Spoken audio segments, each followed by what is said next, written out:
futuro senza chiusure ideologiche e senza sudditanza verso i pensieri dominanti e i poteri forti. Una radio ancora più aperta, perché si lavora per crescere e migliorare. Radio Libertà, la radio di chi vuole crescere e migliorare. Crescere e migliorare. Crescere e migliorare. Crescere e migliorare. Crescere e migliorare.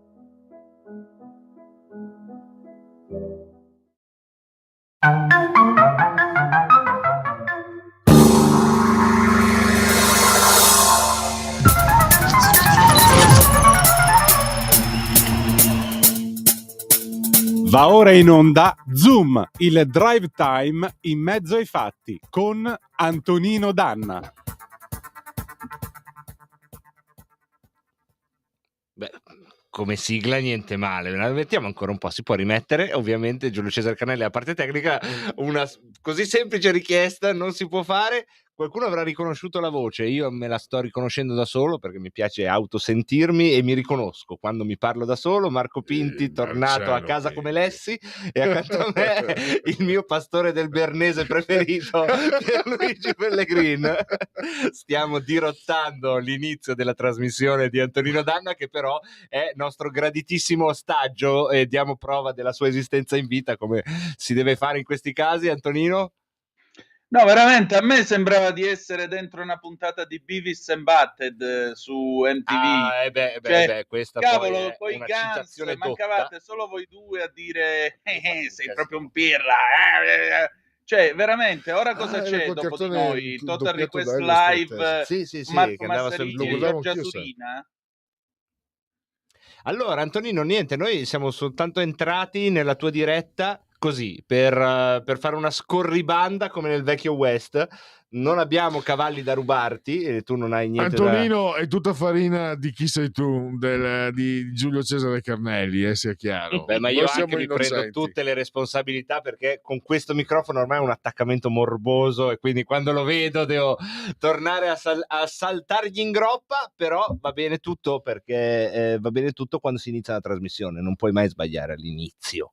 No, poi qua vedo che ormai la teologia del Cardinal Fernandez sta prendendo quota, gente che si ingroppa il microfono. Aggiungerei gente questo, che all'inizio non sbagli mai nella vita, anche. No. Secondo me, no? Cioè, non iniziare mai nella va sempre vita, bene, amico, mai. Luigi, non so come la pensi sugli inizi. Ascolto, per il momento ascolto. Come? Per il momento ascolto. Cos'era? No, gli inizi, quando tu inizi ben qualcosa. Comincia a metà dell'opera. Vabbè, quello ok. Sì. Chi dice di essere a cavallo non è neanche a piedi. Ma a cavaldonato quando non si inizi guarda qualcosa, in bocca, comunque qualcuno vada vuole bene, dire qualcos'altro? No? Come la inizi. Prende le distanze, Pierluigi Pellegrini. No, l'inizio è quando apri la porta, se la apri male, se non si apre, se la trovi chiusa, se scricchiola, se cigola, no, devi aprire la porta bene. Tu dici che anche l'inizio va fatto bene, invece no, io sono attenzione, non per gli altri, per te. Degli altri chi se ne importa, è per te che devi aprirla bene, perché nel momento in cui l'hai aperta bene hai equilibrio e serenità. E vedete voi come volete posizionarvi. Non so se questo sarà il tema della trasmissione di Antonino, non credo, però ragionate, riflettete. Secondo me invece l'inizio, comunque vada, è sempre giusto, perché se inizia qualcosa è sempre giusto, quindi non potete sbagliare. Ma siamo all'inizio. sulle magiche, quindi non possiamo errare. Non è possiamo sempre errare, giusto, sulle certo, magiche, su queste giusto? magiche. Antonino, quando vuoi prenditi la linea. Grazie, fai come se fosse la tua trasmissione. E toda colpa delle armi, della società delle armi, della società dell'egoismo, la società per azioni, ma è toda colpa dell'Occidente. Allora puntatone. E allora noi ci mettiamo in ginocchio sui ceci ad ascoltare Antonino Danna. Intanto dal Marco Pinti un saluto affettuoso a tutto lo spettabile pubblico. Grazie per Luigi Pellegrini per questo minuto che aggiungiamo al nostro ridente passato, e chi lo sa, se tutto va come deve andare, forse un giorno ci risentiremo sulle magiche onde. Magari. Amiche e amici miei, ma non dell'avventura, buon pranzo, siete sulle magiche onde di Radio Libertà. Quello che avete ascoltato adesso è l'incipit di Zoom, il drive time in mezzo ai fatti. Io sono Antonino Danna, introdotto mio malgrado e immeritevolmente da Marco Pinti e Pigi Pellegrin. Cominciamo subito la nostra trasmissione. Vi ricordo, date il sangue, in ospedale serve sempre, salverete vite umane. Chi salva una vita umana salva il mondo intero. Secondo appello, andate su radiolibertà.net, cliccate su Sostienici e poi abbonati, troverete tutte le modalità per sentire questa radio un po' più vostra, dai semplici 8 euro mensili della Hall of Fame fino ai 40 euro mensili a livello creator, che vi permetteranno di essere coautori e co-conduttori di almeno una puntata del vostro show preferito, con il vostro conduttore preferito. Infine, sulla pagina Facebook della nostra radio trovate tutte le informazioni per sostenere i nostri amici e fratelli del Nagorno-Karabakh o Artsakh, che dir vogliasi, il cui territorio è stato usurpato dagli azeri. Perché ci sono io a quest'ora e non c'è Sammy? Perché questa è una puntata straordinaria di Zoom, il drive time in mezzo a Potere al Popolo. Sammy lo troverete tranquillamente domani. Oggi in sostituzione ci sono io e poi alle 15 avremo Laura Ravetto con l'altra metà della radio. Insomma, ci facciamo 3 ore di non stop, 3 ore è quasi una dannatona, ebbene sì, quasi una maratona danna tutti assieme. 346 642 7756 se volete dire la vostra attraverso la zappa o WhatsApp, che dir vogliasi, oppure 029294 7222 se volete interloquire attraverso il telefono. Voglio salutare in plancia comando il nostro condottiero Giulio Cesare Carnelli, il quale organizza sempre questi scherzi. Ma Giulio Cesare, noi cominciamo con una pubblicità progresso, se ce l'hai pronta. La preparo subito. Ecco, preparala, perché è arrivata questa audiocassetta in redazione, quindi noi abbiamo deciso di mandarla in onda anche andando contro la linea editoriale. Siamo pronti a mandarla. Perfetto, allora play, prego.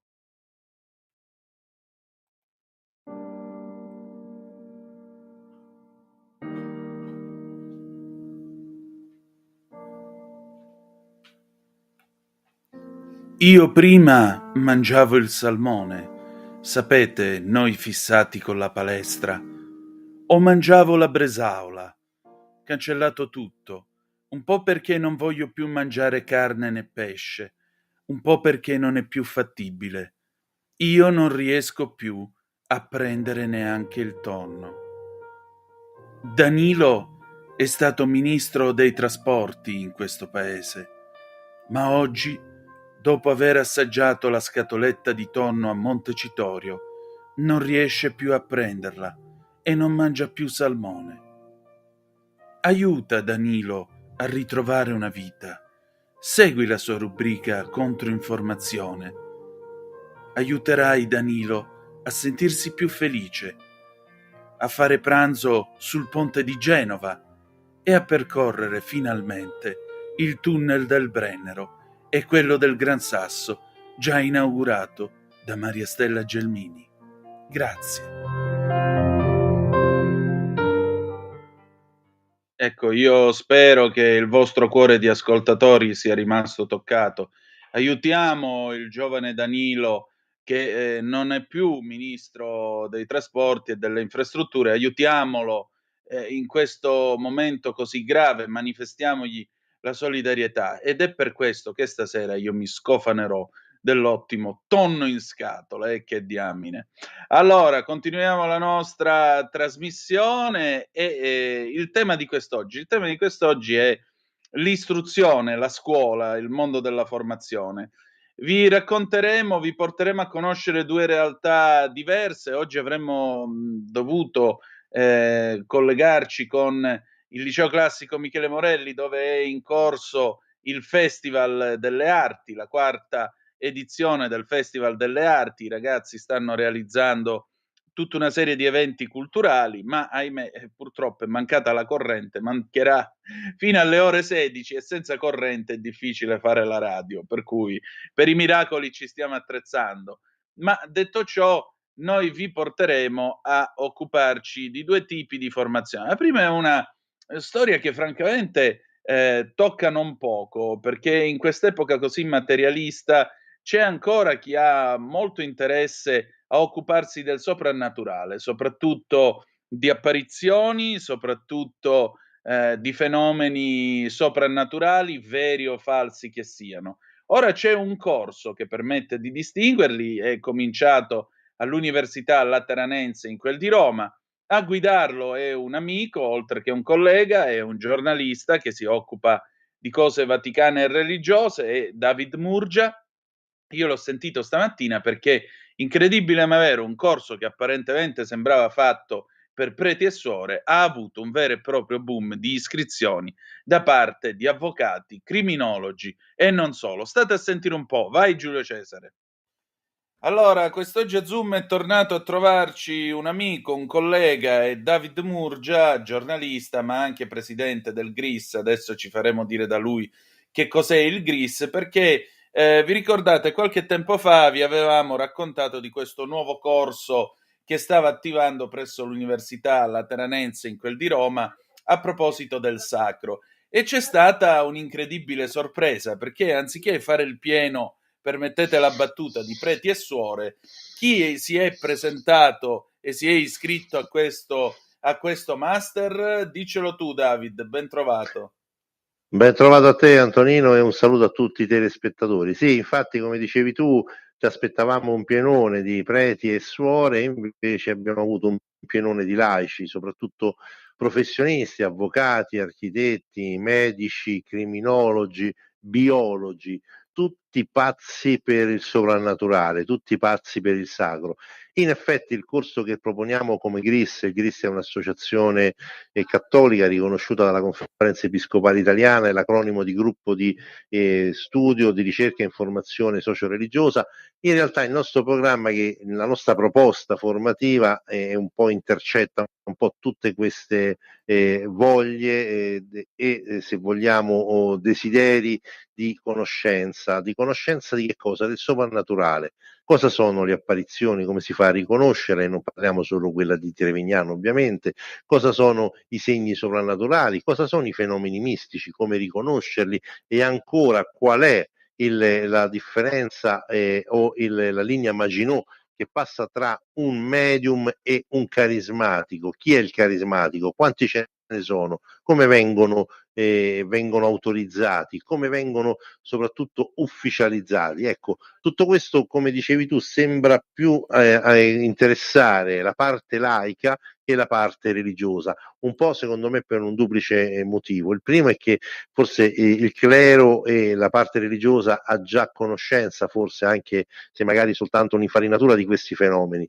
Il secondo è che secondo me nelle chiese, o meglio la Chiesa, ha un po' abbandonato il soprannaturale, non ne parla più, e quindi è chiaro che appena come in questo caso esce un corso che si occupa solo di soprannaturale, ecco che arrivano gli iscritti e soprattutto ecco che arrivano i laici pazzi di soprannaturale. Pazzi di soprannaturale, però permettimi la battuta un po' maligna, ma da, diciamo così, addetti ai lavori, tu molto più di me, abbiamo la possiamo permetterci sto lusso. Quanta ignoranza religiosa hai trovato? Tantissima, tantissima, perché spesso l'esorcista viene confuso con il medium, il veggente viene confuso con il mago. Diciamo che il corso serve proprio a questo, cioè far capire qual è la verità e qual è la falsità. A chi non è mai capitato di sentire di una persona che ha superpoteri e che questi superpoteri vengono da Dio, vengono dal cielo, quando poi in realtà, se poi si va ad analizzare quella situazione, si scopre che tutto è tranne che un fenomeno soprannaturale. Ecco, quindi noi con questo corso cerchiamo di far chiarezza, facciamo chiarezza a 360 gradi, cerchiamo di affrontare il soprannaturale sotto tantissimi punti di vista, non solo quello religioso canonico, ma anche per esempio quello sociale e sociologico e quello psicologico. Quali sono gli inganni in cui possono cadere le persone che credono ai medium, che credono a questi maghi, e quindi abbiamo anche una grande psicologa, docente alla Sapienza, che ci spiegherà anche questo. 360 gradi, 32 ore di lezione, 16 lezioni da questa settimana fino al 3 maggio, proprio per illustrare tutta la fenomenologia che è legata al soprannaturale. Ecco, diciamo anche un'altra cosa. Io ammetto che se mi iscrivessi al tuo corso ci andrei anche per le curiosità, non tanto in tema di apparizioni, perché su quello abbiamo abbondante letteratura, quanto la possibilità di riconoscere eventuali santoni sbarra eventuali impostori sbarra e genuine testimonianze di fede. Cioè, che differenza passa tra Natuzza Evolo di Paravati, che in Calabria aveva le emografie, quando le mettevano i fazzolettini sulle piaghe, sulle stimmate, uscivano fuori le scritte in aramaico, e un volgare truffatore. Natuzza non lo è.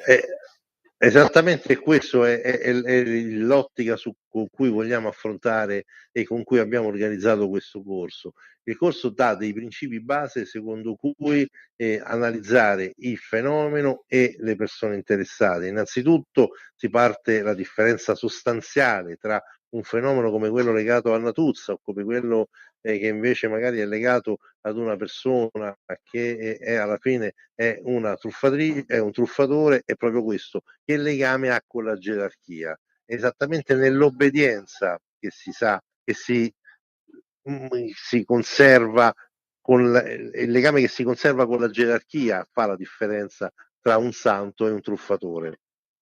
Senti, una delle critiche che vengono mosse al Concilio Vaticano II è quella che, insomma, il Concilio avrebbe tolto l'accento dalla cosiddetta pietà o religiosità popolare, che è in fondo quell'humus nel quale ci puoi trovare una come Natuzza oppure un impostore. Il fatto che la Chiesa, tra l'altro, da ultimo si stia interessando di altro anziché le cose ultime della vita o della religione, può essere, diciamo così, il brodo di coltura per eventuali fregature o sedicenti apparizioni? La devozione popolare, secondo me, è ancora uno dei pochi rimasugli dell'autentica fede, quando questa non è viziata da superstizione o forme di magia. È chiaro che santoni, veggenti, falsi veggenti e falsi mistici trovano proprio nell'humus della devozione popolare, come dire, il condimento perfetto. Però il principio è lo stesso. La devozione popolare, se regolata dall'autorità ecclesiastica, può diventare invece una santa cosa. Pensiamo appunto al caso di Natuzza Evolo, che forse è l'esempio più eclatante, no? Natuzza proprio in quel magico sud di cui qualche antropologo parlava, trova spazio e trova la sua piena missione, eppure a breve Natuzza Evolo sarà dichiarata beata. Quindi quando la devozione popolare non è marchiata e non è infetta o infettata da superstizione, funziona ed è un'ottima, è un ottimo fenomeno che va assolutamente difeso. Esattamente. David, senti, allora, quale sarà il primo argomento che prenderà in esame il corso? Il primo argomento, che sarà venerdì prossimo, sarà analizzato dal presidente del GRIS, padre François Dermin, e sarà appunto la differenza che passa tra il carismatico, cioè come persona di Dio che ha dei doni, e il sensitivo, persona che con Dio non c'entra nulla, ma che pensa di avere dei doni preternaturali. Il padre François, che è un esperto mondiale in questo senso, farà le differenze e porterà poi i casi oggettivi allo studio dei corsisti. Appunto, quindi da Natuzza Evolo, che peraltro pare quest'anno ci siano buone notizie per la sua beatificazione, sembra di sì, quelli con le mani pittate di rosso per far finta di avere le stimmate. Esatto. Del resto, per chiuderla con una battuta, quando Padre Gemelli disse che Padre Pio aveva le stimmate perché pensava troppo alla passione di Cristo e ci si immedesimava, lui rispose: ditegli di non pensare troppo a un bue, se no gli spuntano le corna. Sappiamo come poi la storia ha dato ragione, sappiamo a chi ha dato ragione e a chi ha dato torto. Grande Padre Pio. Allora, David, buon lavoro e in bocca al lupo per il Grazie a te, corso. Grazie a te, Antonino, e saluto tutti i nostri radiospettatori. Un abbraccio, a presto. A presto. E la linea torna subito ad Antonino Danna. Grazie, condottiero mio condottiero. 346 642 7756 se volete intervenire attraverso il WhatsApp, oppure 0292947222 se volete dire la vostra attraverso il telefono. Intanto andiamo a dare un'occhiatina alle notizie che ci sono un po' in giro per questo nostro vasto mondo. L'ANSA ne pubblica una che lascia un po' pensare e che comunque è figlia della normale attività addestrativa che svolgono le varie realtà militari all'interno dell'Europa e all'interno della NATO. Titolo: Bild, in un documento di Berlino, scenario di guerra Russia-NATO. Un documento segreto del Ministero della Difesa tedesco che delinea nel dettaglio un possibile percorso verso il conflitto tra Russia e NATO viene rivelato sul proprio sito da Bild, popolare e informato quotidiano tedesco. Mese per mese, con una precisa localizzazione, vengono descritte le azioni russe e occidentali che culmineranno nel dispiegamento di centinaia di migliaia di soldati della NATO e nell'imminente scoppio della guerra nell'estate del 2025, scrive il giornale sintetizzando il documento Classified for Official Use Only. Un portavoce del Ministero, senza commentare nello specifico, ha detto a Bild che considerare diversi scenari, anche se sono estremamente improbabili, fa parte dell'attività militare quotidiana, soprattutto nell'addestramento. Lo scenario tracciato dalla Bundeswehr, le forze armate tedesche, si intitola Alleanza di difesa 2025 e inizia nel febbraio del 24 con un richiamo in servizio di altri 200.000 militari da parte della Russia, seguito da un'offensiva di primavera sostenuta dal vacillante sostegno occidentale a Kiev, con importanti successi entro il mese di giugno. A luglio pesanti attacchi informatici e altre forme di guerra ibrida, soprattutto nella regione baltica, portano a sempre nuove crisi, con l'istigazione russa di proprie minoranze etniche sul Baltico. Ci sono scontri usati come pretesto per lanciare una manovra su larga scala detta Zapad 2024, con 50.000 soldati nella Russia occidentale e in Bielorussia a partire da settembre, sintetizza Bild fuori di virgolette. Secondo il documento, l'obiettivo del Cremlino è conquistare il corridoio di Suwalki, lo stretto passaggio terrestre polacco-lituano tra la Bielorussia e Kaliningrad. Sempre secondo lo scenario, da dicembre 2024 ci sarebbe un conflitto di confine, proprio mentre gli Stati Uniti potrebbero essere più o meno senza leader per qualche settimana, in seguito a una possibile sconfitta elettorale di Joe Biden.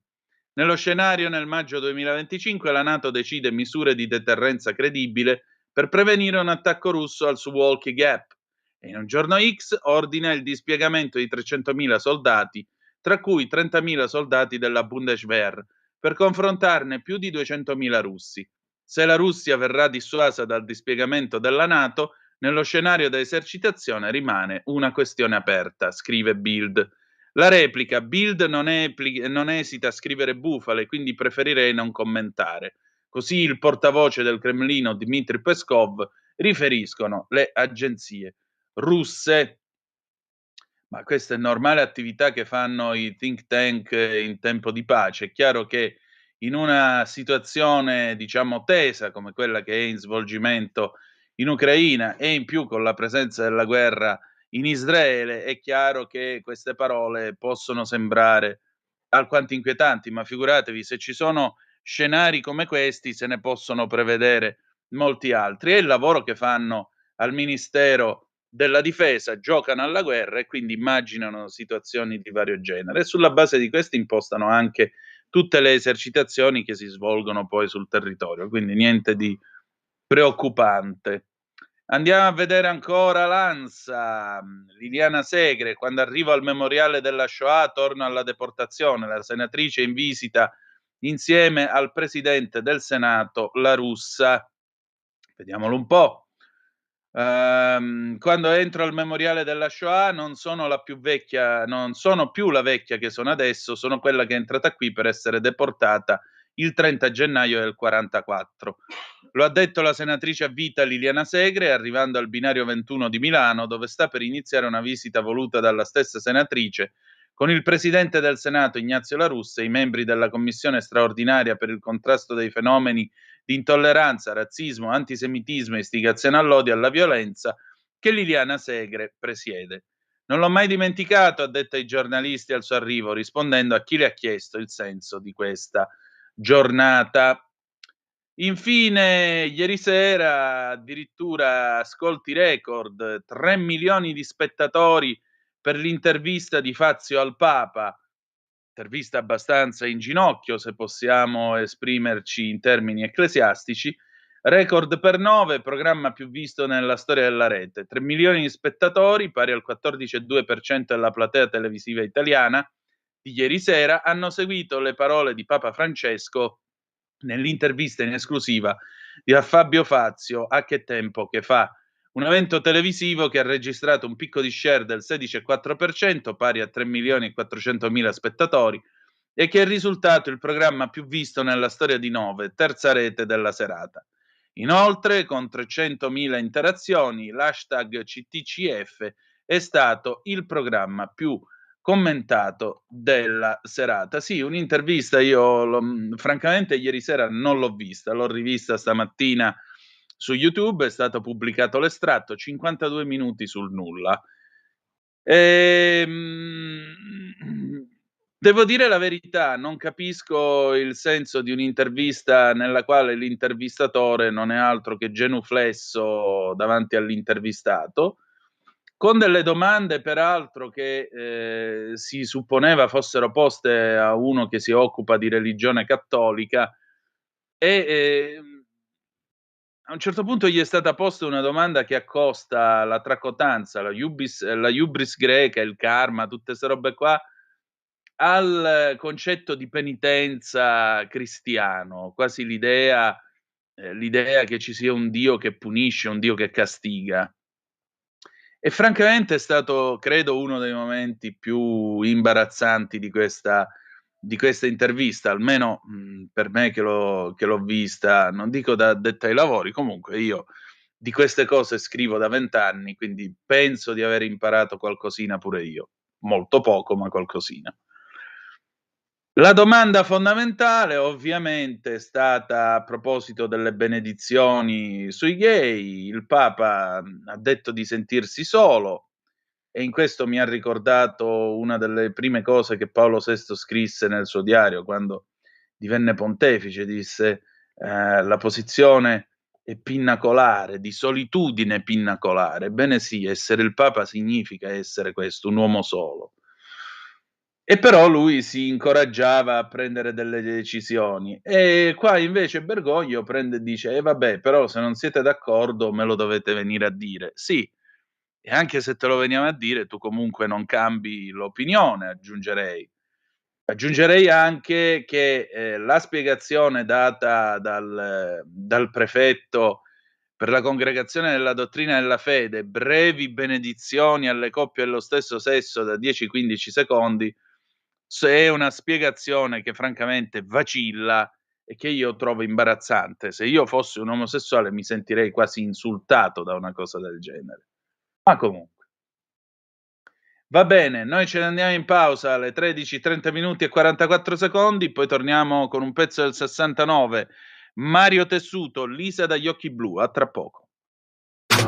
Stai ascoltando Radio Libertà, la tua voce libera, senza filtri né censura. La tua radio.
Canzone indimenticabile, Lisa dagli occhi blu, un evergreen. Ridiamo la linea ad Antonino Danna. Grande canzone del 1969 di Mario Tessuto, classe seconda B, il nostro amore è cominciato lì. Oggi oltre all'amore nelle scuole comincia anche il lavoro, soprattutto con l'alternanza scuola-lavoro. La scuola lentamente ma inesorabilmente sta cambiando.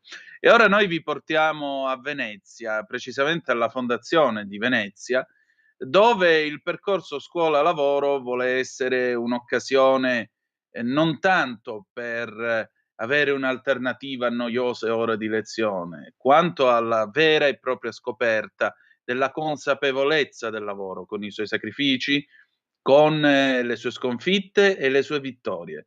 Chi è che ce lo racconta? Ce lo racconta la project manager della Fondazione di Venezia, dottoressa Linda Tallone, che io ho sentito stamattina. Vai Giulio Cesare.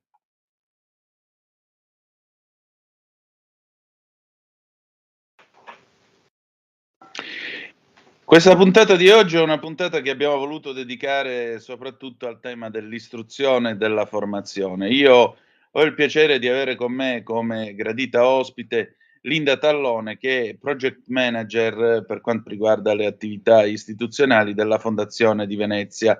Intanto buongiorno e benvenuta qui a Zoom. Buongiorno, grazie mille.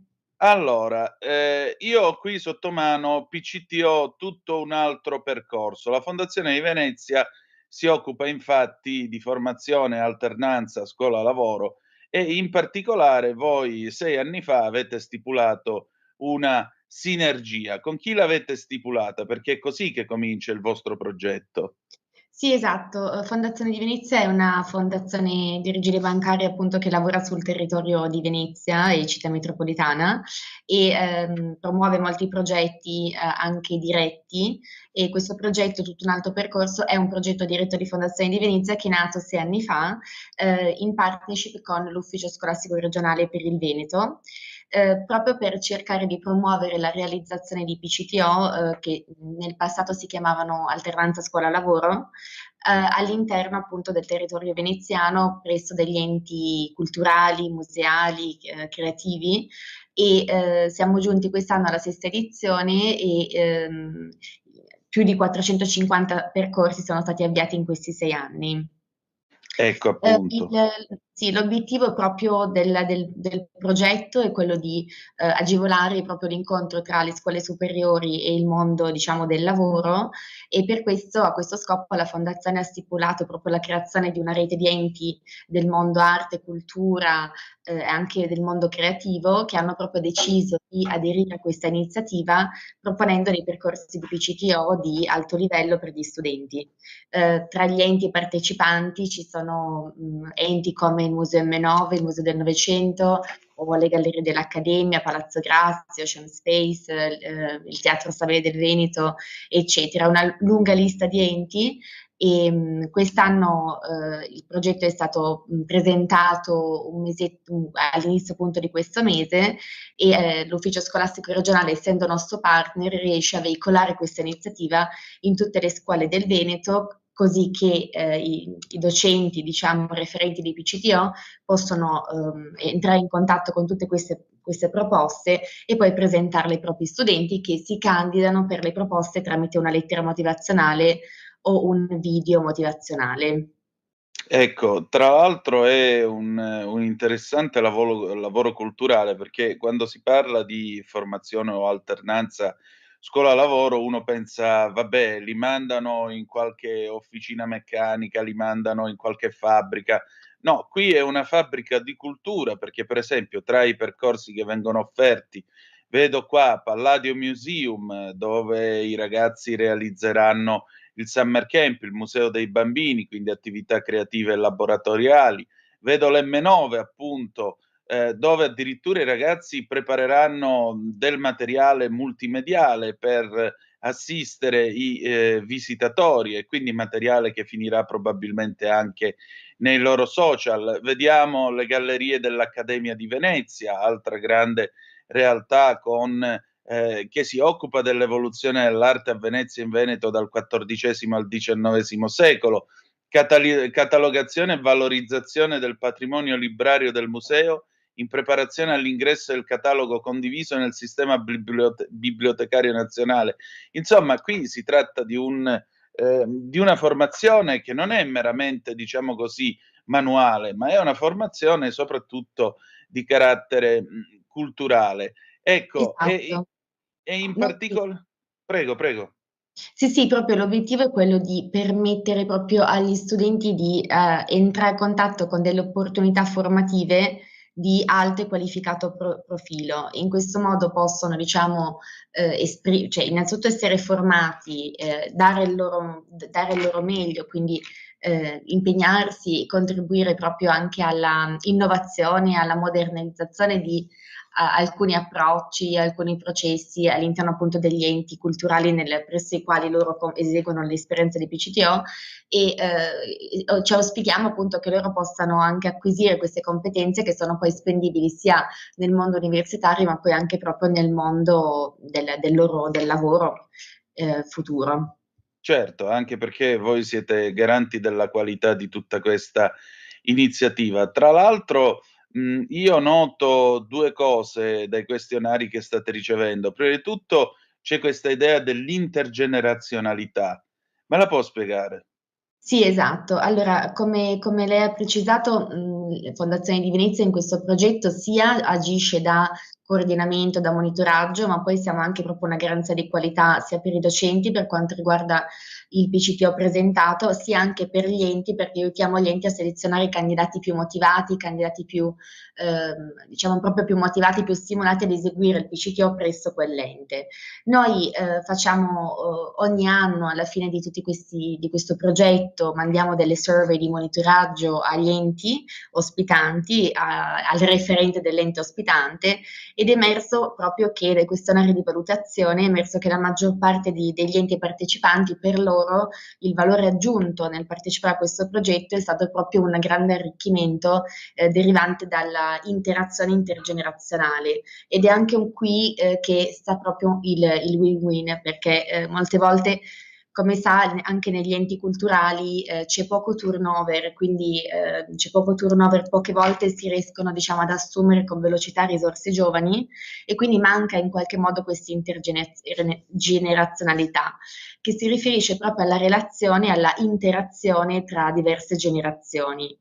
L'approccio intergenerazionale è fondamentale ovviamente in tutte le strutture organizzative, nella cultura proprio organizzativa, perché mira proprio a promuovere la comprensione reciproca, lo scambio di conoscenze ed esperienze tra individui di fasce diverse d'età, e si costruisce, ovviamente mira a costruire dei legami così più solidi, a favorire un ambiente molto più inclusivo, innovativo e anche maggiormente dinamico. Quindi questo è un grandissimo valore aggiunto per gli enti ospitanti. Ecco, voi tra l'altro quest'anno avete anche 3 novità, diciamo, che avete introdotto nel vostro percorso. Esatto, Una è sì. questa dei mentors che mi colpisce molto, insieme alla genialata dell'Artivate, poi la raccontiamo perché è proprio una cosa molto all'avanguardia con i tempi. Comunque, e i termini di iscrizione tra l'altro sono ancora aperti. Comunque, cominciamo con i mentors. Chi sono? Sì, esatto. Quest'anno Fondazione di Venezia ha voluto portare, diciamo, una novità, ossia un'opportunità di formazione aggiuntiva per gli studenti partecipanti, ai quali viene offerta la possibilità di incontrare, dialogare e confrontarsi con delle professioniste e dei professionisti del mondo artistico, culturale, creativo, che noi abbiamo definito le mentori e i mentori. Sono appunto delle persone che lavorano all'interno di questi ambienti e possono in qualche modo svolgeranno un ruolo nel fornire delle preziose prospettive, guide agli studenti partecipanti.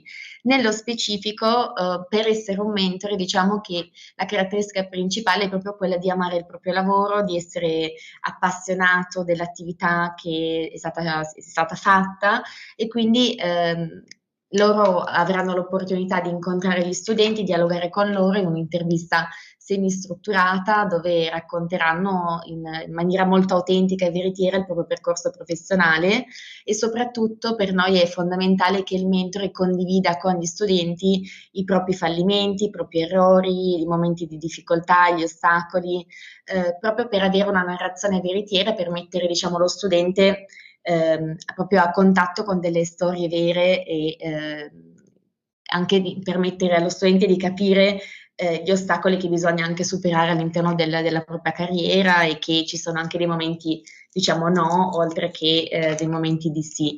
Questo perché molte volte anche lo storytelling è un po' bias, lo storytelling che viene fatto molte volte anche nella comunicazione più tradizionale. Invece in queste interviste vogliamo entrare in qualche modo in maniera più diretta in contatto con queste storie. Quest'anno abbiamo dei mentori molto molto interessanti.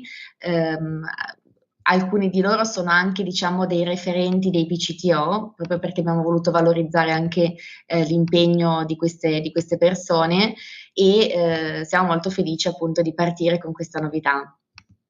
Ecco, tra l'altro io apprezzo molto il fatto che lei abbia delicatamente posto l'accento su questo tema, cioè i mentori racconteranno anche i loro fallimenti. Questa mi sembra la distinzione tra un'offerta seria, che è quella che fate voi, e il reality show tipo quelli che vediamo in televisione, con tutti questi giovani talenti che non aspettano altro che il successo. Invece è la vostra serietà è in questo, nel raccontare la realtà per quello che è la realtà professionale, che non è fatta di applausi, ma è fatta di serio impegno, anche perché il serio impegno contempla appunto i fallimenti, gli ostacoli e tutto quello che si è dovuto superare e le delusioni che possono esserci nell'ambito di un lavoro. Quindi questa onestà intellettuale credo che sia alla base, tra l'altro, di quel discorso di garanzia e di serietà di cui parlavamo prima e di cui voi siete appunto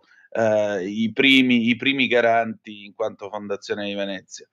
L'altra cosa, prego. Una cosa molto interessante è che questi mentori comunque svolgono dei lavori molto diversi tra di loro. Potranno appunto i ragazzi essere in contatto con ad esempio un curatore, una curatrice, oppure un responsabile del Dipartimento Education di un museo, un campaign manager, un fundraiser, uno storico dell'arte, un fotoreporter freelance internazionale. Abbiamo, diciamo, deciso anche di scegliere dei mentori che svolgono professioni molto diverse tra di loro, proprio perché anche da questo punto di vista gli studenti non hanno molta consapevolezza sul futuro, sulle grandi prospettive professionali che potrebbero avere anche nel mondo culturale. Alcuni degli importanti lavori nel mondo della cultura, immagino il fundraiser o il campaign manager o il program manager, gli studenti non sanno chi cosa sono, chi sono, che cosa fanno, quindi vogliamo in qualche modo aprirli anche a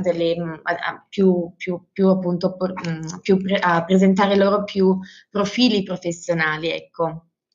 Ecco, e nel frattempo, e questo è aperto fino alle 23:59 di domenica 5 di febbraio, c'è Artivate. Questa è un'altra delle vostre novità. Che cos'è? Esatto, quest'anno abbiamo deciso noi di Fondazione di Venezia di diventare anche ente ospitante, quindi di proporre un nostro percorso di PCTO.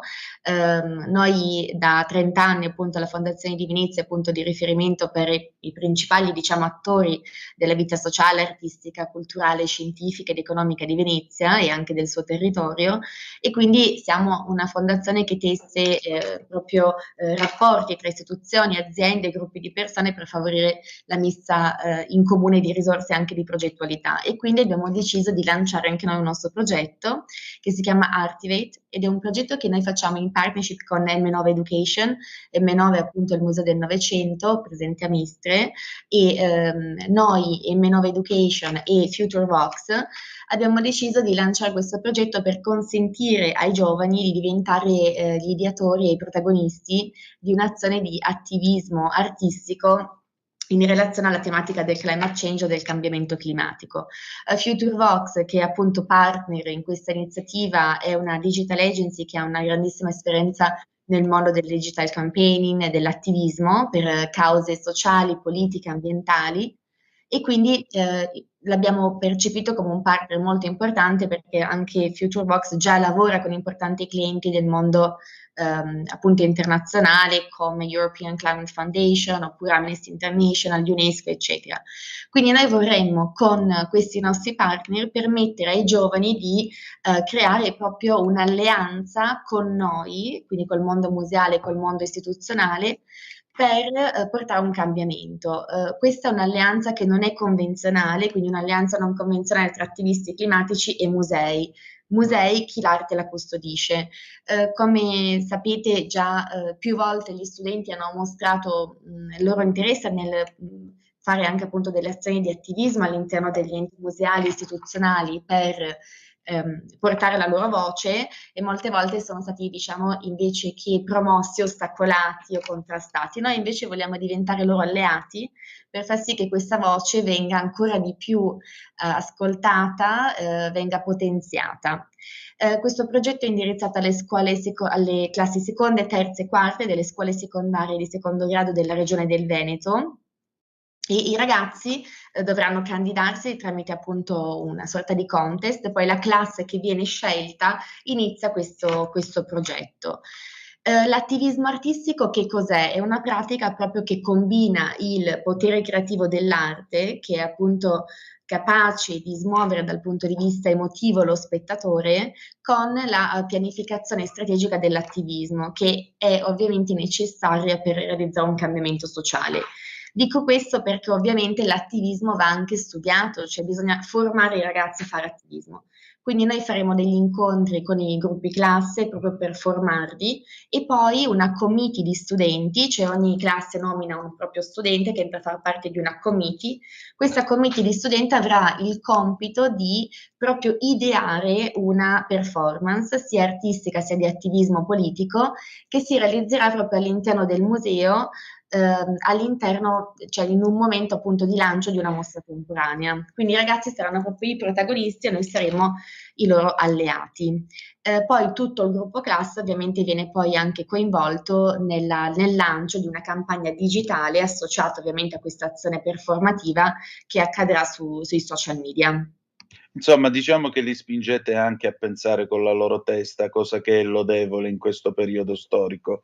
Ma a maggior ragione le chiedo, quanto interesse trovate nei ragazzi? Perché questa generazione Z, come viene chiamata, molto spesso si attacca al telefonino, molto spesso si disinteressa della realtà.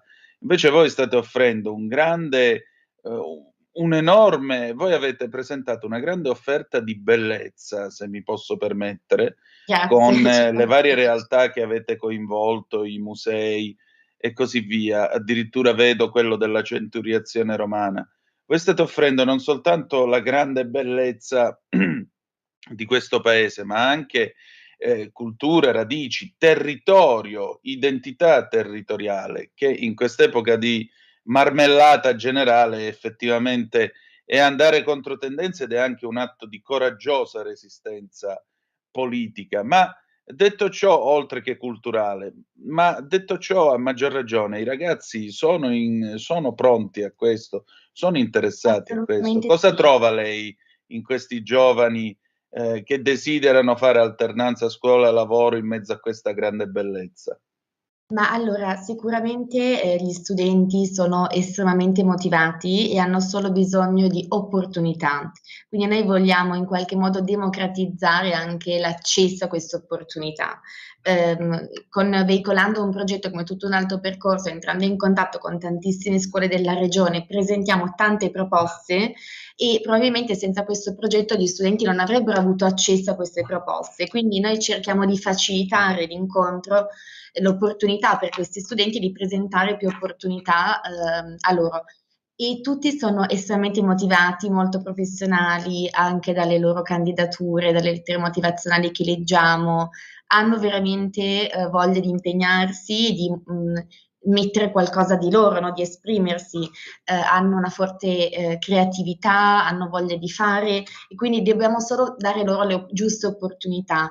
Il progetto Artivate permette anche a questi studenti proprio di fare un cambiamento, che ovviamente è un cambiamento con noi diciamo veicolato, ma i protagonisti saranno proprio loro, quindi renderli protagonisti, aiutarli a fare delle esperienze di qualità o a fare un cambiamento è diciamo poi il compito di una fondazione che vuole fare impatto sociale tramite la cultura sul territorio.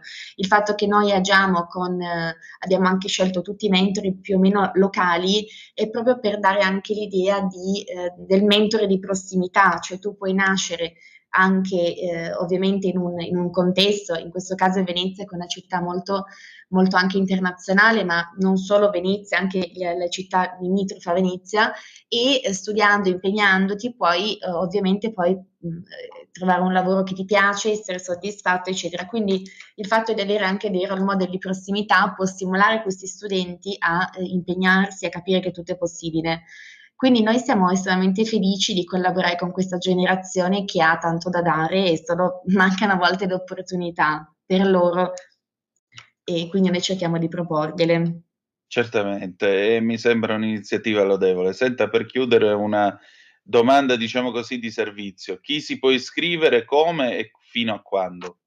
Sì, allora tutte le scuole per partecipare al progetto Tutto un altro percorso, cioè i docenti referenti ci mandano ovviamente le candidature degli studenti entro l'11 febbraio, noi abbiamo questa scadenza e invece per partecipare al progetto Artivate la scadenza è il 5 febbraio. Il progetto, cioè nel senso siamo assolutamente noi di fondazione che scegliamo, che appunto raccogliamo le candidature, quindi per qualsiasi cosa possono contattarci dei docenti o se ci sono degli studenti interessati.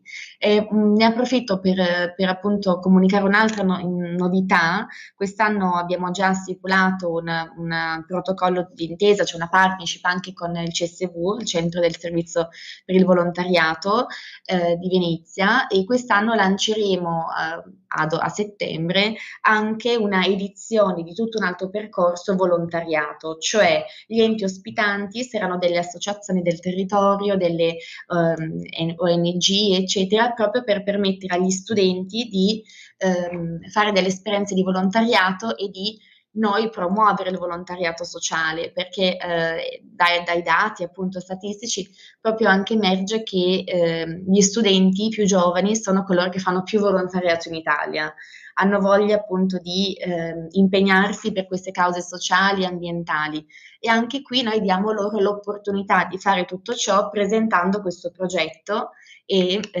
tantissime già associazioni stanno aderendo a questa iniziativa e che è aperta anche ovviamente agli istituti tecnici e a tutti gli studenti delle scuole secondarie di secondo grado. E allora avremo modo di raccontare anche questa parte del vostro cammino. Grazie. Grazie mille a voi. C'è un equilibrio tra tutte le cose. Luce e ombra. Bene e male. Non ci saranno più regole. Il popolo si sta sollevando. Se quell'equilibrio viene turbato, l'universo lo corregge. Ogni sabato, ore 16. Ogni domenica, ore 14. Il grande cinema. Movie Time con Vincent. Il mondo ha di nuovo bisogno di te, della tua magia. L'intrattenimento, l'azione, l'avventura. Movie Time, la magia del cinema. Dentro l'ignoto. Quella è la destinazione. Radio Libertà, vi aspettiamo. Direi che siamo alla resa dei conti.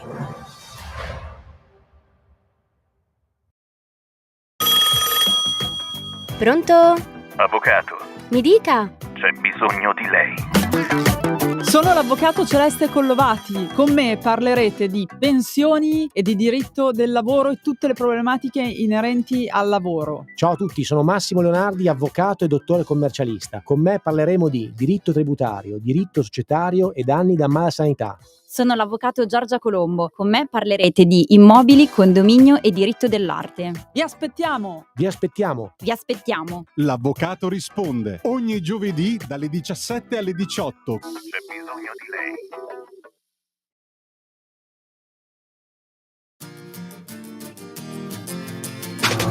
Stai ascoltando Radio Libertà. La tua voce libera, senza filtri né censura. La tua radio.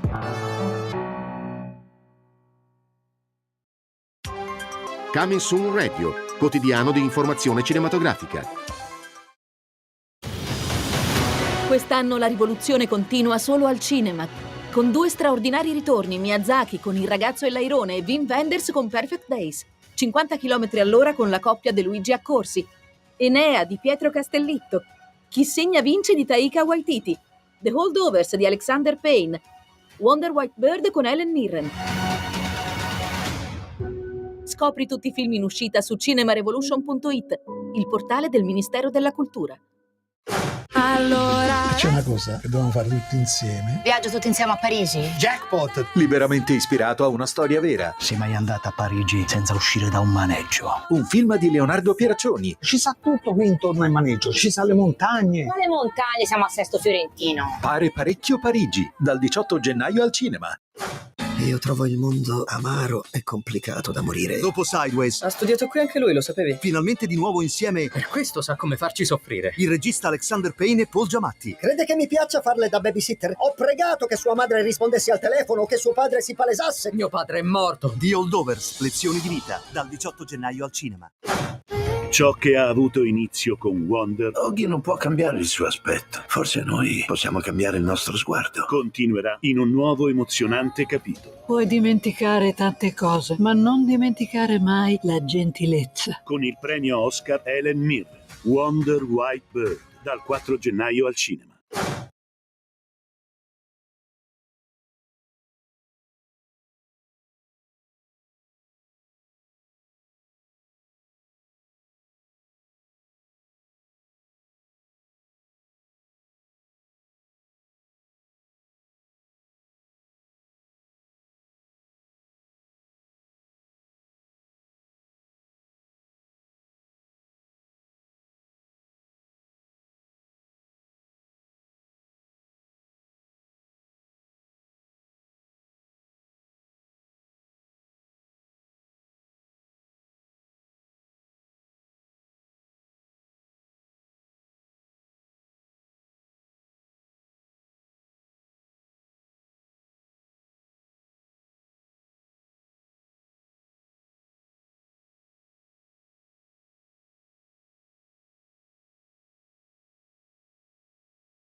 E la linea torna subito ad Antonino Danna. Carnelli? 3. Antonino, di chi è questo? No, quella era un'altra. Cerchiamo di Sì, ma sai Antonino che io devo sempre cercare di caricaturare un po' il tuo personaggio da Moby Dick del metaverso. E vai, siamo a posto, tanto c'è già la stazza.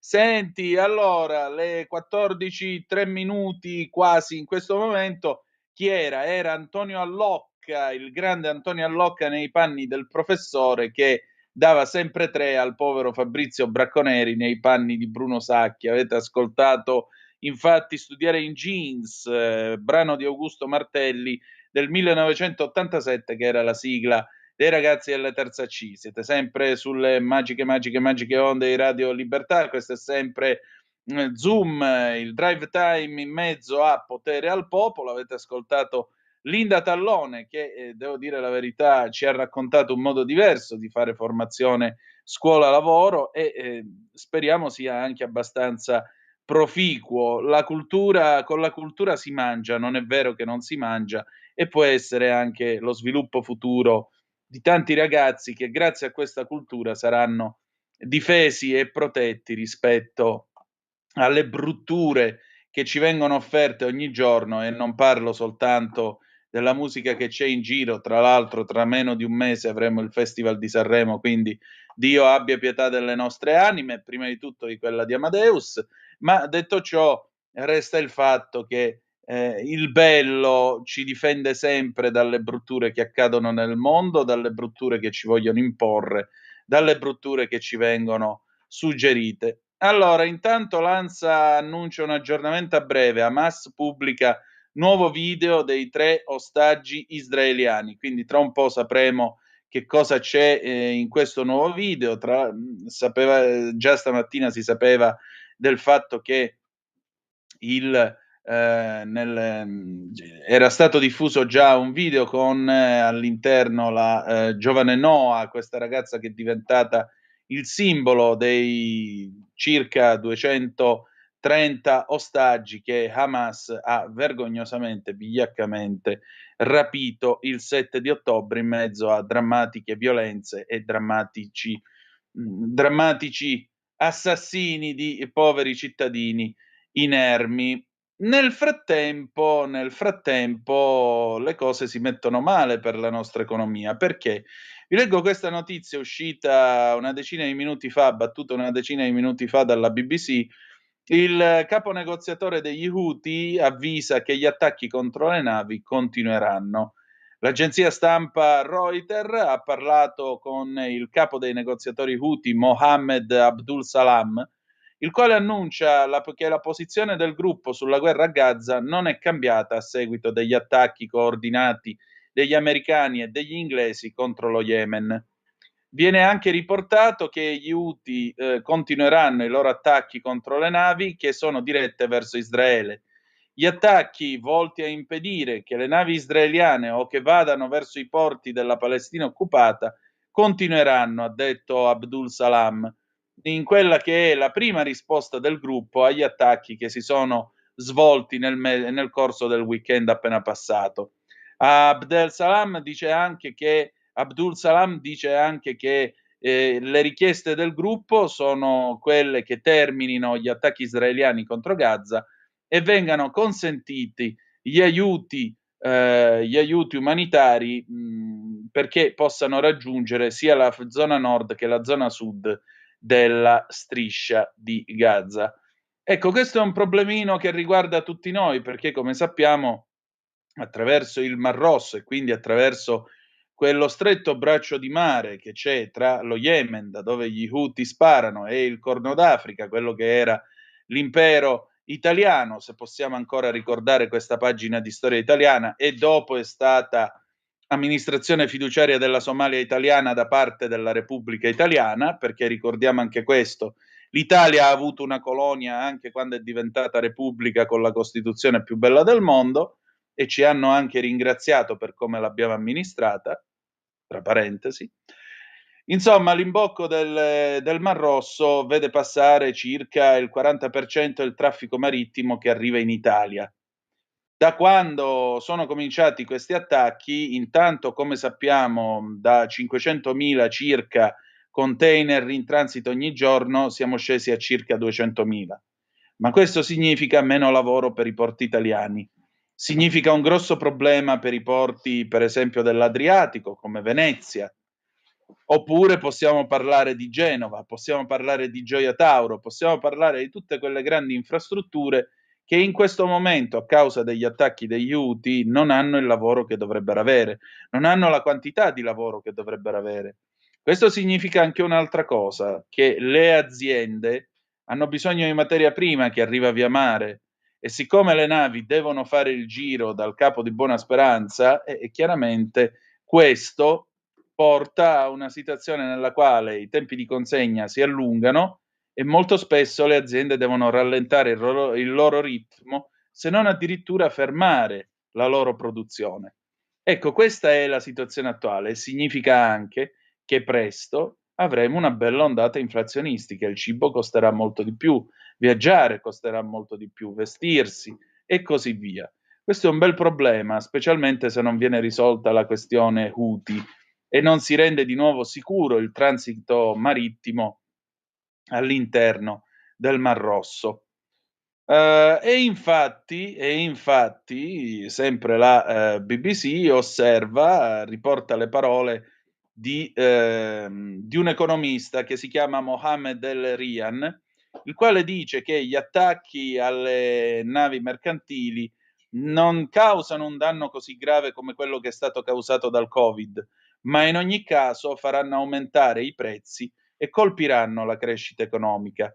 Per quanto riguarda quello che sarebbe potuto succedere, vedremo una inflazione molto più alta, tassi molto più alti sui mutui e una crescita inferiore, dice ancora El-Rian, che è presidente del Queen's College a Cambridge ed è il principale advisor economico presso l'Allianz. E in particolare tra il 12 e il 15% del commercio mondiale viaggia attraverso il Mar Rosso, attraverso lo stretto di Bab el-Mandeb, che manca a farla apposta a tradurlo in italiano significa la porta delle lacrime. Come vedete certi posti hanno un nome adeguato, ed è un canale largo 20 miglia, circa 35 chilometri, che divide l'Eritrea e Gibuti sul lato africano e lo Yemen dall'altro lato sulla penisola arabica, e poi naturalmente porta al canale di Suez. Le principali aziende di trasporto marittimo stanno ora assegnando nuove rotte ai loro vascelli attorno appunto al Capo di Buona Speranza, e questo significa 12 giorni in più di viaggio per tutte le navi da trasporto che viaggiano tra Singapore e l'Europa del Nord. Quindi provate a immaginare invece che cosa significa tra Singapore e naturalmente lo stesso Mediterraneo. Io ora vi faccio vedere questa cartina che è stata pubblicata dalla BBC. Giulio Cesare, la metto qua nella chat, così la facciamo vedere ai nostri telespettatori. Questa è una cartina della BBC. Guardate la distanza, la differenza, diciamo così, tra le due distanze. Ecco qua, allora voi vedete questa rotta ipotetica appunto che va da Taiwan fino a raggiungere il Regno Unito, ma nel mezzo possiamo mettere anche i porti italiani, chiaramente.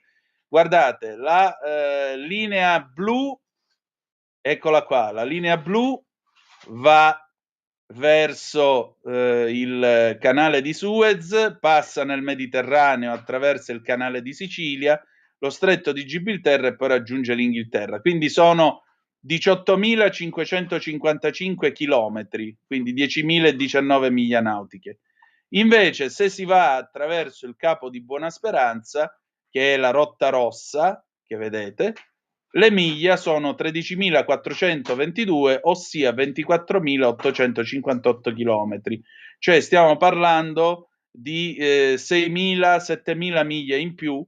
Da un lato sono 26 giorni contro 34 giorni. Quindi provate a immaginare il danno economico che crea anche a noi questa situazione.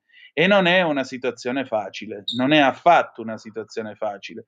Quindi anche questo è qualcosa che cercheremo di seguire e che vi racconteremo perché naturalmente se tra un po' il mangiare costerà di più, se tra un po' le cose, gli oggetti, quello che ci serve per la vita di tutti i giorni costeranno di più, beh, almeno sapremo per quale motivo e a chi imputare questa responsabilità. Giulio Cesare, se vuoi puoi togliere la cartina. 346 642 7756 oppure 02 92 94 7222. Se volete parlare con me attraverso il telefono, se volete commentare appunto questa situazione.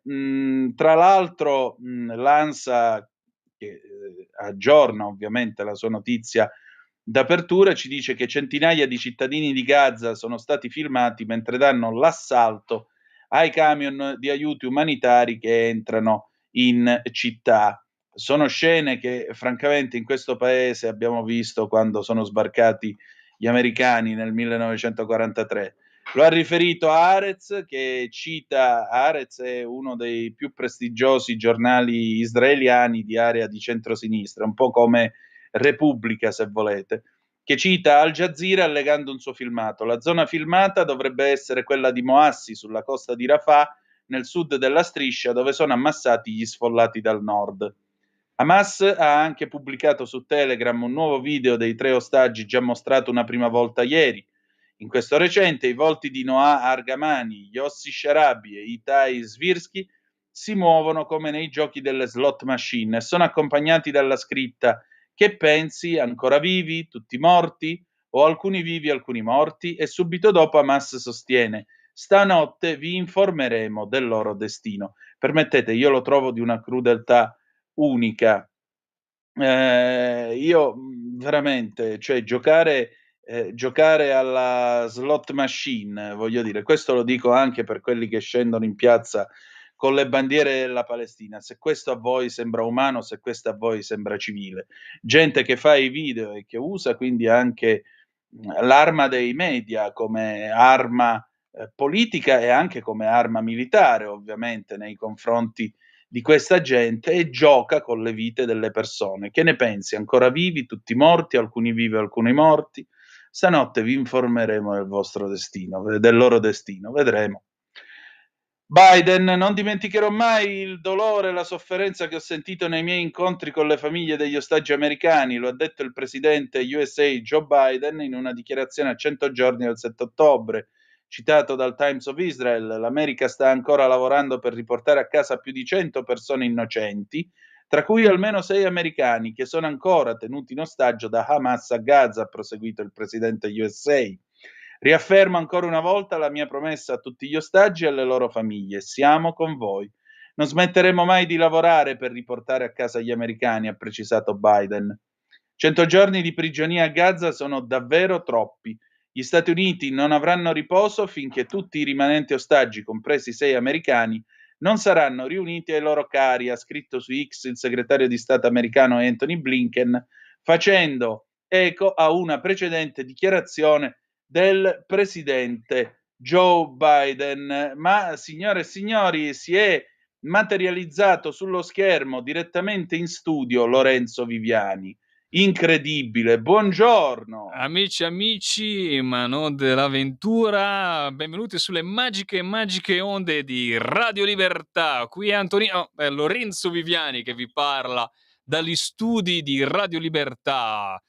È un piacere, ciao Antonino, è un'emozione più che altro. Buongiorno, però dovremmo essere in 2, ma avremo modo di rifarci tra non molto. Assolutamente sì, anzi una volta sarebbe bello veramente condurre una puntata insieme a te dagli studi di Radio Libertà. Qua è veramente, mi sento veramente come, ora lo so che un uomo di chiesa, di religione come te, un credente lo considera molto blasfemo quello che dice, mi sembra di essere quasi, guarda, un clima sacro, quasi essere in chiesa qua, poter parlare direttamente dalla sede, non dalle sedi distaccate di Radio Libertà, ma proprio nel suo cuore. Bellissima emozione, Antonino.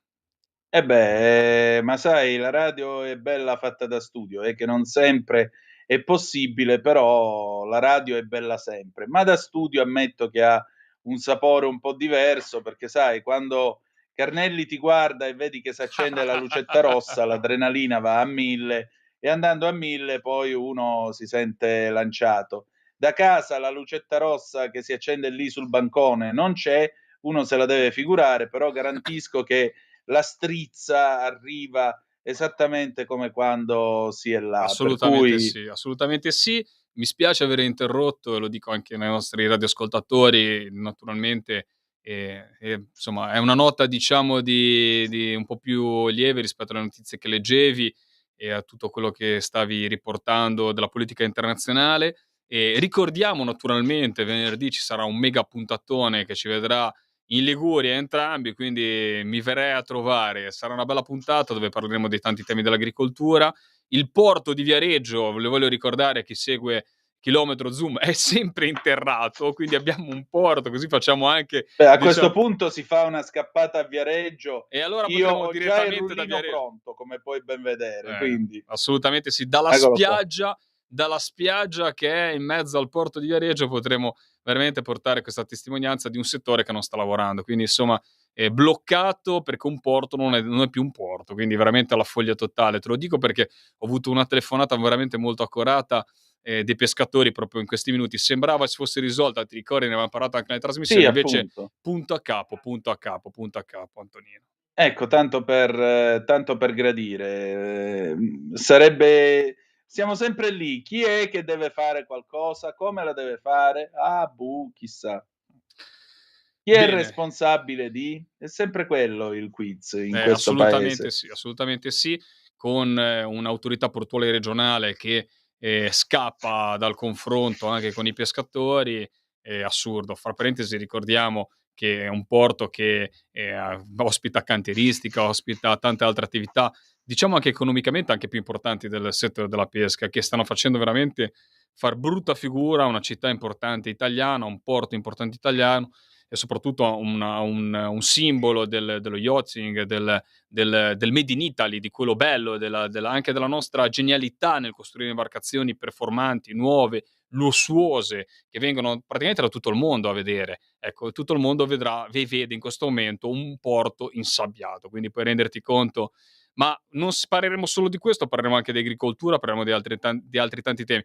Fammi dire anche naturalmente che il piacere è stato, ora oltre che rivedere l'amico Carnelli, è aver conosciuto di persona Pellegrin. Aver conosciuto dopo anni di ascolto, io lo dico, guardate, è come sentire, come non so, quando si incontra l'attore famoso, no? Dici, trovi Tom Cruise per la strada, sembra che lo conosci da tempo perché l'hai visto in tutti i film, no? È un'esperienza mistica conoscere È stata un'esperienza mistica, gli ho stretto la mano, è anche un mezzo, mi sono quasi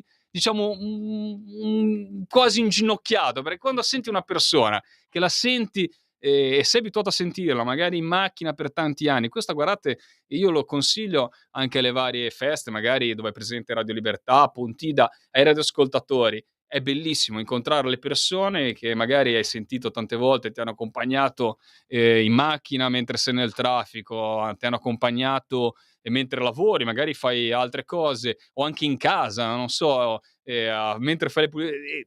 La radio è una cosa meravigliosa, che è un mezzo che sinceramente deve vincere, e spero che vinca la sua battaglia con i social, perché è una cosa che ti permette di fare entrambe le cose. Lo ricordo ai nostri ascoltatori, i social, quando sei al volante non li dovete utilizzare, anzi non utilizzateli mai quando siete naturalmente impegnati in altre, perché violate il codice della strada, ma è anche una cosa di buon senso essere concentrati solamente sulla guida, perché rischiamo veramente di farci male noi e fare male al prossimo. Esatto. Invece la radio è meravigliosa perché l'ascolti, ce l'hai vicino, è un compagno e una compagna che ti porta, insomma, ti fa compagnia, ti fa riflettere, e soprattutto Radio Libertà fa riflettere tanto. Io devo ringraziare veramente, lo posso dire da questa postazione, tutta la redazione di Radio Libertà, perché se ho fatto un po' di politica nella vita l'ho fatta anche grazie all'ascolto delle rassegna stampa al mattino e a questo ragionamento che c'è sempre. Lo dicevo prima con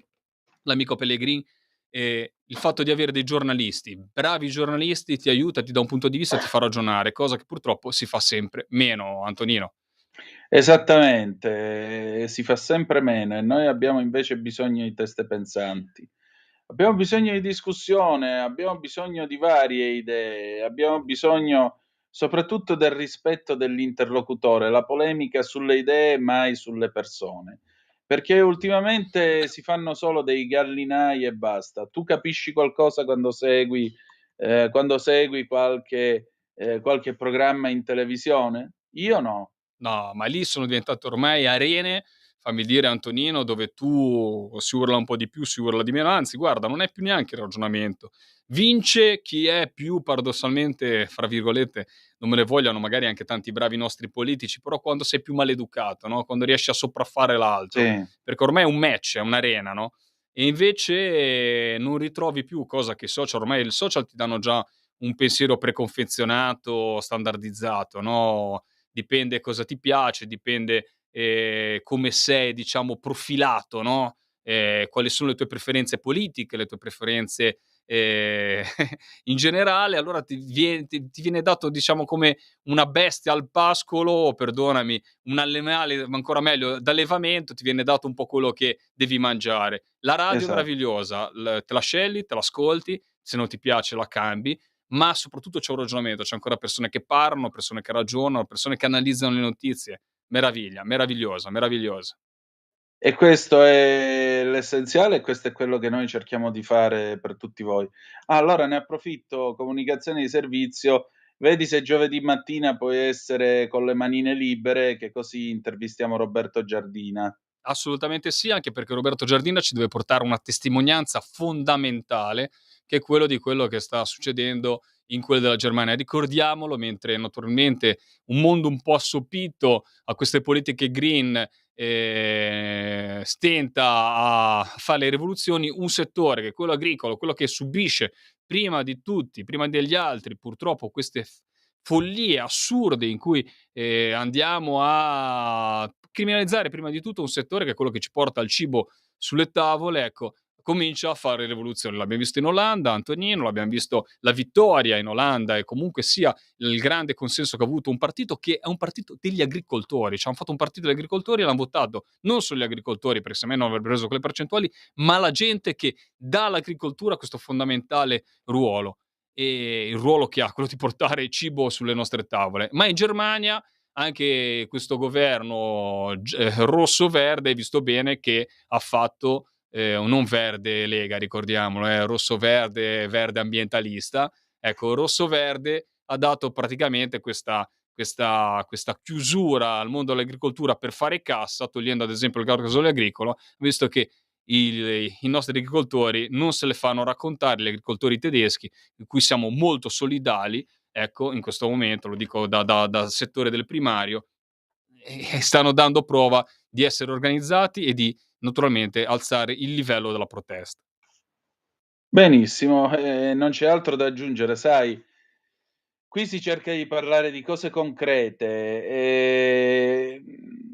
molte volte mi viene da pensare a quella parte iniziale della Febbre del sabato sera in cui Tony Manero si lamenta perché chiede l'aumento al suo padrone, gli dice: "Se me lo dai il venerdì", "No, io i soldi te li do il lunedì, perché se te li mangi il venerdì tu non pensi mai al futuro, ti mangi tutti i soldi, arriva lunedì che sei senza un soldo".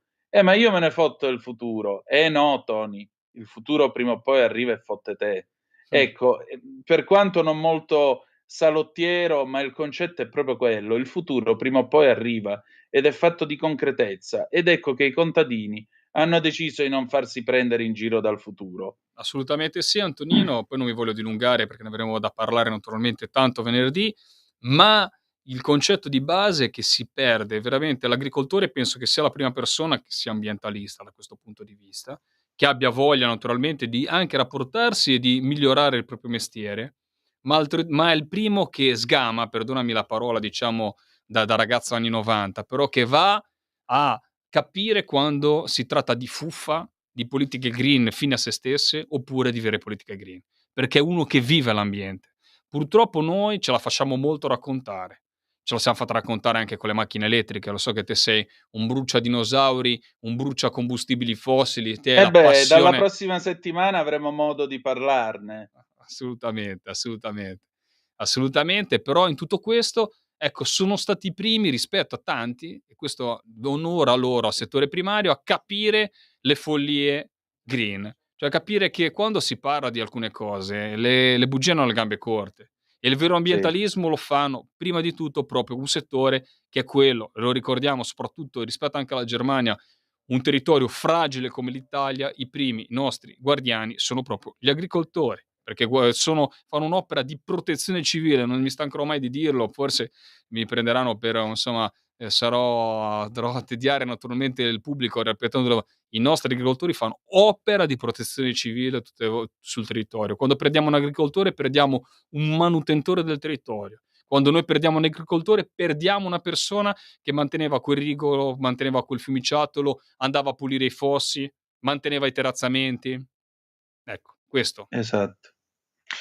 Va bene, Bene. allora io direi che possiamo chiudere in bellezza con la signoria vostra. Visto l'orario, ci salutiamo con un pezzo di Pino Daniele del 1977, una tazzulella e caffè, che a quest'ora un caffettino ci starebbe in effetti. Un caro saluto. Dopodiché abbiamo Qui Parlamento. Dottor Carnelli, cosa abbiamo per il Qui Parlamento? Anastasio Carrà che risponde a un'informativa del ministro della difesa Crosetto sulla guerra fra Ucraina e Russia. E al seguito ci salutiamo con una canzone di Kanye West, I Wonder del 2007, scelta dalla nostra Sara, che ringrazio. Grazie per essere stati con noi e alle 15 ci ritroviamo con Laura Ravetto per l'altra metà della radio. Lorenzo, se vuoi restare pure per quella, Mi siamo sa qua. che dovrò scappare, però dai, tanto mi prenderò un bel caffè adesso con l'amico Carnelli, dai, scroccherò un bel caffè a Radio Libertà. Scherzo, lo paghiamo, anzi invito sempre i nostri ascoltatori, chi ne ha la possibilità, chi può, naturalmente non si chiede sacrifici in questo momento troppo difficile, però chi ama questa radio, chi ama la libertà di questa radio, veramente un piccolo contributo vuol dire dare spazio a una voce libera, una delle uniche voci libere, anzi fatemi dire l'unica voce libera. Grazie a tutti voi, ci sentiamo venerdì noi, ciao a tutti! Grazie, a tra un po'. Stai ascoltando Radio Libertà, la tua voce libera, senza filtri né censure, la tua radio.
Qui Parlamento.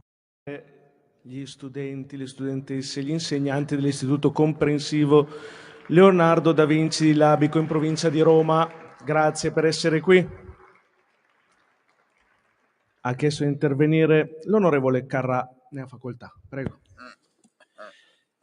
Signor Presidente, onorevoli colleghi, signor Ministro della Difesa, abbiamo ascoltato con attenzione le sue comunicazioni concernente tanto l'approvazione dell'8° pacchetto di aiuti diretti all'Ucraina, quanto il varo decreto legge con il quale il Governo ha prorogato di 1 anno, fino al prossimo 31 dicembre, l'autorizzazione a sostenere Kiev.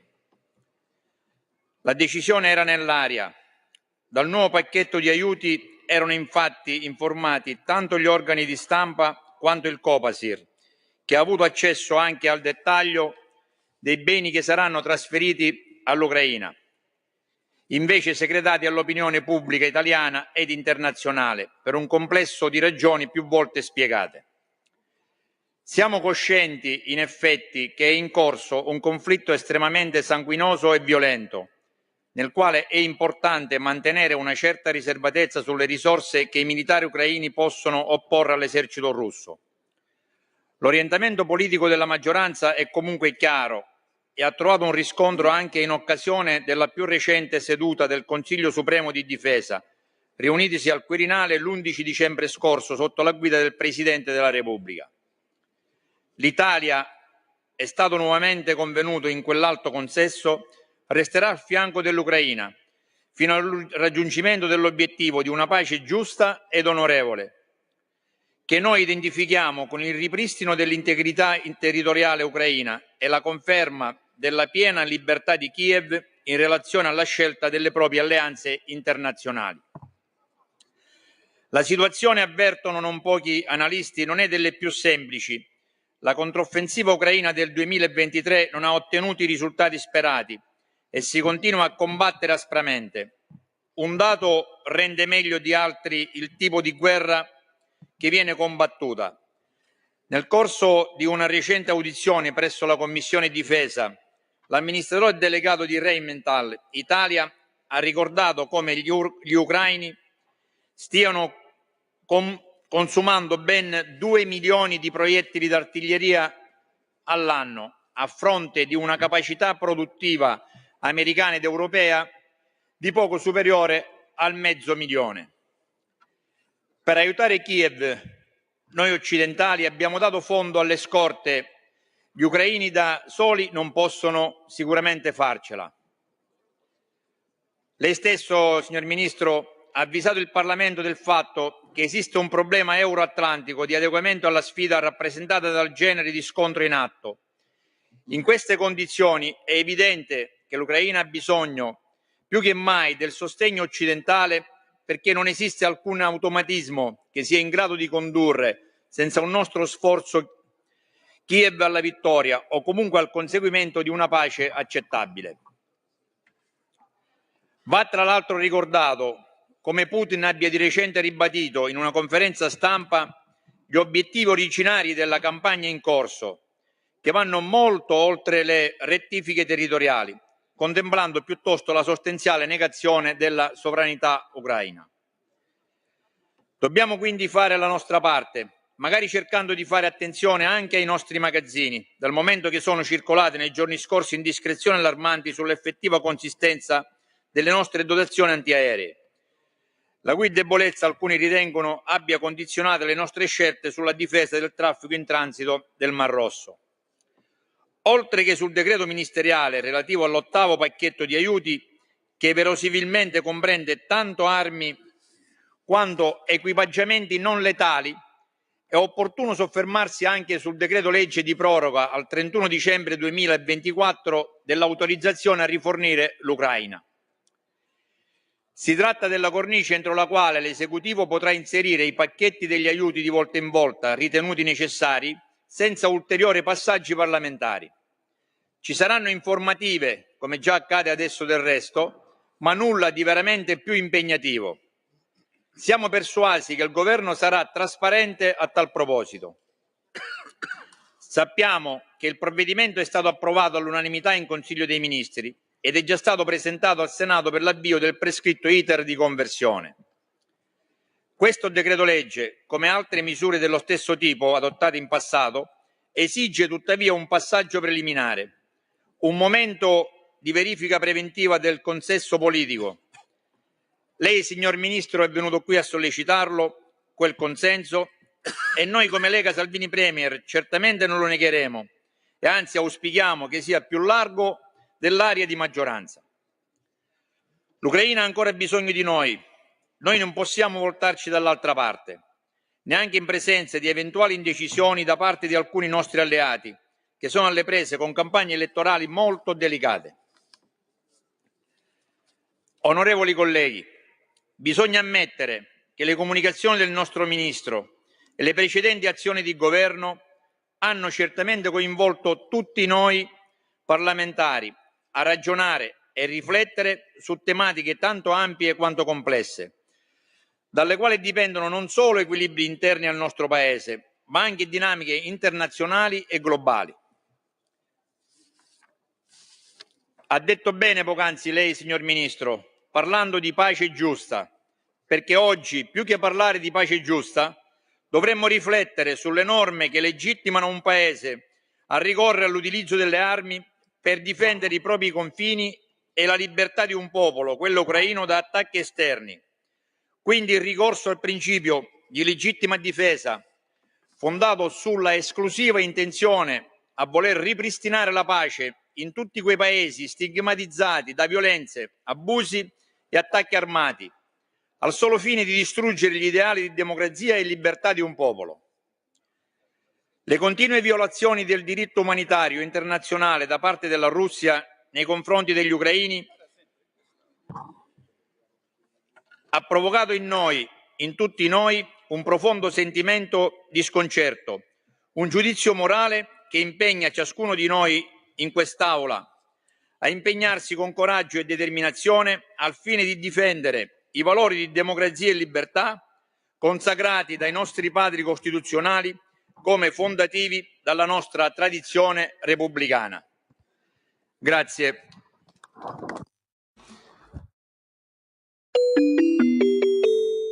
Qui Parlamento. Avete ascoltato Zoom, il drive time in mezzo